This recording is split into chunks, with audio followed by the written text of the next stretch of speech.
Today, we're talking about a name that pretty much defines excellence, power, and prestige Harvard University. For nearly 400 years, it's been a place that shapes world leaders, sparks incredible discoveries, and sets the bar for what a university can be. But that raises a really big question, right? How does a small, religious school from the 1600s turn into the most powerful university on the entire planet? It's an incredible story of transformation. So, how on earth did they do it? Let's dive in. To really get what Harvard is all about, we have to go way back. Our story starts in 1636. And we're not in some fancy lecture hall. We're on the rugged frontier of the Massachusetts Bay Colony, with a bunch of settlers trying to build a brand new world from scratch. And this quote tells you everything you need to know about its original mission. See, when it was founded as New College, the goal wasn't to produce presidents or billionaires. Nope. It was to make sure there would always be educated Puritan ministers to lead their churches. The whole thing was built on faith and a deep fear of what would happen without it. You know, it's amazing how a single act of generosity can change everything. The college had a mission, but it was struggling. It just didn't have the resources. That all changed thanks to a young clergyman named John Harvard. When he passed away, he left his personal library and half of his entire estate to the school. That gift was so crucial, so foundational, that they renamed the whole institution after him. So this timeline shows us a really massive shift. For 200 years, Harvard was all about its religious purpose. But the big turning point comes in 1869 with a new president, Charles William Eliot. He had a vision that completely changed the game, turning Harvard into the modern, research-focused university we recognize today. The focus moved from the church pulpit to the science lab and the library. And what Eliot kicked off, well, it was a total game changer. This wasn't just about adding new classes. It was about building an institution that would go on to shape the entire world, creating this new global identity built on knowledge and, let's face it, power.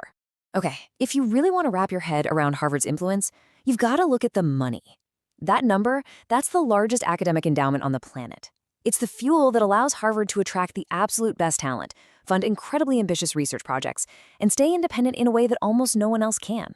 They can think in terms of decades, not just budget years. And this is what that engine produces.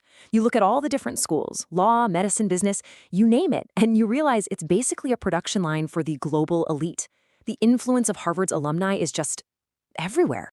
That powerful autonomy faced a major test back in 2025. There was a huge showdown with the federal government over funding that ended up in a massive legal battle. Harvard took it to court, arguing for its academic freedom, and in the end, the courts agreed, reaffirming the university's independence from outside political pressure. And it's that kind of independence, that freedom, that lets Harvard stay right on the cutting edge. Its influence today isn't just about history. It's about actively building our future, pushing the limits of what's possible in science and tech. And here's a perfect example of what that looks like. In 2025, researchers unveiled a breakthrough tool that uses AI to figure out the exact combination of genes and drugs to make sick cells healthy again. Think about that. The AI can sift through massive amounts of data to predict which treatments will actually work for a specific person. It's a huge step toward truly personalized medicine. But here's the thing about Harvard. Even while its researchers are literally inventing the future in their labs, the university is still deeply connected to its past. It's this incredible balancing act between centuries-old traditions and a relentless drive for progress. And you can see this perfect blend of old and new in some of its most amazing treasures. The glass flowers, for instance, are just breathtaking. But they're not just art. They were actually made back in the 1800s as scientific tools, so students could study botany in perfect detail all year long. It's this beautiful testament to how art and science have always been linked there. And then, of course, you've got the game, the epic annual football match against Yale. It started way back in 1875, and it's so much more than just a football game. It's a living piece of history that connects generations of students, a perfect symbol of that old-school Ivy League rivalry. But you know, for all these old traditions, the student body itself couldn't be more different from how it started. That old stereotype of Harvard being just for the New England elite, that's ancient history. Today's students are a reflection of the entire world. They're diverse, international, and come from all kinds of backgrounds. And how is all this diversity possible? Well, it goes right back to that massive endowment. It allows Harvard to offer admission based on talent, not ability to pay, and then provide incredibly generous financial aid. This number right here, representing students from low-income families, really shows that commitment.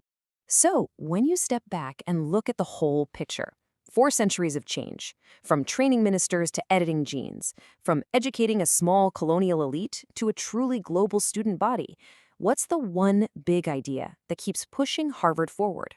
It all comes down to this one Latin word, Harvard's motto, veritas, truth. Now, back in the day, that meant divine truth. Today, it means the relentless, unending pursuit of knowledge in every form imaginable. I mean, what a journey, right? From a small college founded in the wilderness to a global symbol of knowledge and power.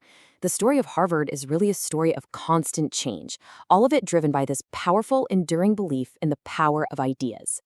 If the pursuit of truth, knowledge, and progress inspires you, then support the mission of learning. Like, subscribe, and share this story, and contribute your thoughts in the comments, because ideas are what shape the future. Thank you for watching.